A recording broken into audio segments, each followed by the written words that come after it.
Kalingap Jack, ano nga ba ang nasabi kay Viancy habang nakatira doon? Update sa OJT.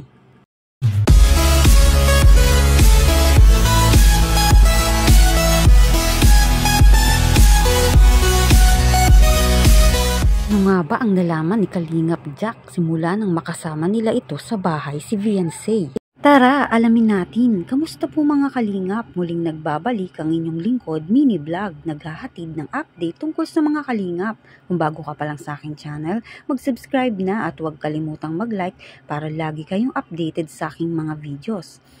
At patuloy po natin na suportahan ang founder po ng Kalingap na si Kuya Val Santos at Kalingap Rob dahil alam naman natin na madaming natutulungan sila na mga kababayan natin. Araw-araw po natin na suportahan at panoorin ang kanilang mga videos. Alam natin mga Kalingap na si Viancy ay pansamantalang nakatira kina Kalingap Rob at Kalingap Jack.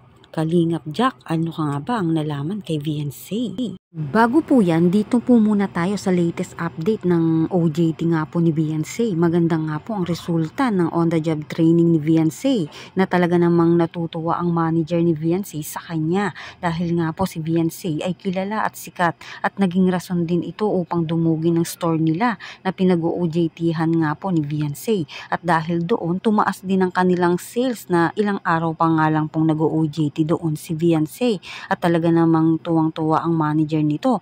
Kaya nga po si Viancy ay na-promote nga po agad dito. 3 araw pa lang ay na-promote na. Naging dati nga po ay sales clerk siya. Ngayon nga po ay na-promote bilang cashier dahil talagang nakakakitaan nga po ng manager ng kahusayan ito nga pong si Viancy. Kaya nabigyan agad ito ng promotion. Dito naman tayo sa pansamantalang pananatili ni Viancy sa pamilya Matubang. Yun nga po yung kina Kalingap Rob at Kalingap Jack. Ayon nga kay Kalingap Jack, nagugustuhan niya si Viancy dahil sa husay nitong makisama. Kahit na ito ay alam natin na mahiyain at lalo na ay natutuwa si Kalingap Jack dahil mabait si Viancy. Ganun din sa kanyang anak na si Rabay.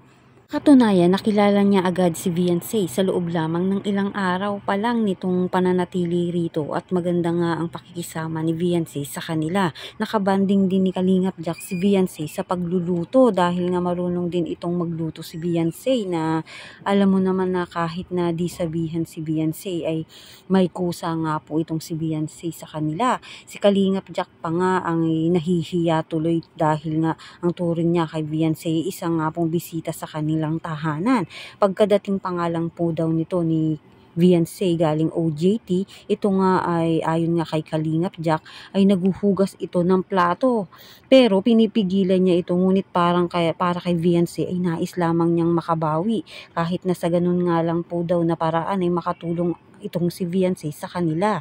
Kaya naman si Kalingap Jack ay napapabilib lalo rito kay Viancy. Maganda na, matalino, at marunong pang makisama. Pinapangarap nga din po ni Kalingap Jack na sana kung babae daw ang kanyang magiging anak ay nais niya ngang gaya din ni Viancy na mapagmahal sa magulang, masunurin, mabait at marunong nga daw makisama at matalino. Kaya talagang napakaswerte nito ni Kalingap Edu kay Viancy. Ano pa ba ang hahanapin, di ba mga kalingap?